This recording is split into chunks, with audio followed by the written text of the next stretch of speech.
athletes to the finish, and one of them can make it into the flower ceremony and the flower race is on. Лукаш Христей. И състезанието започва. Аплодисменти за първия. При третия опит се проведе мъжкия спринт на 10 км от откритото европейско първенство по биатлон в Банско.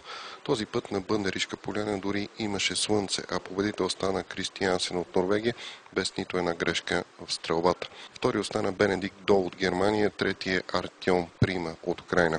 Красимир Ранев завърши 18-ти, Владимир Илиев е 34-ти, Мирослав Кенанов стана 37-я, а Иван Златев приключи на 48-ма позиция. По-рано днес смесената щафета завърши на 4-то място след отборите на Франция, Русия и Украйна. До сега от това първенство България има бронзов медал на Красимир Ранев на 20 км индивидуално. Първенството завършва утре.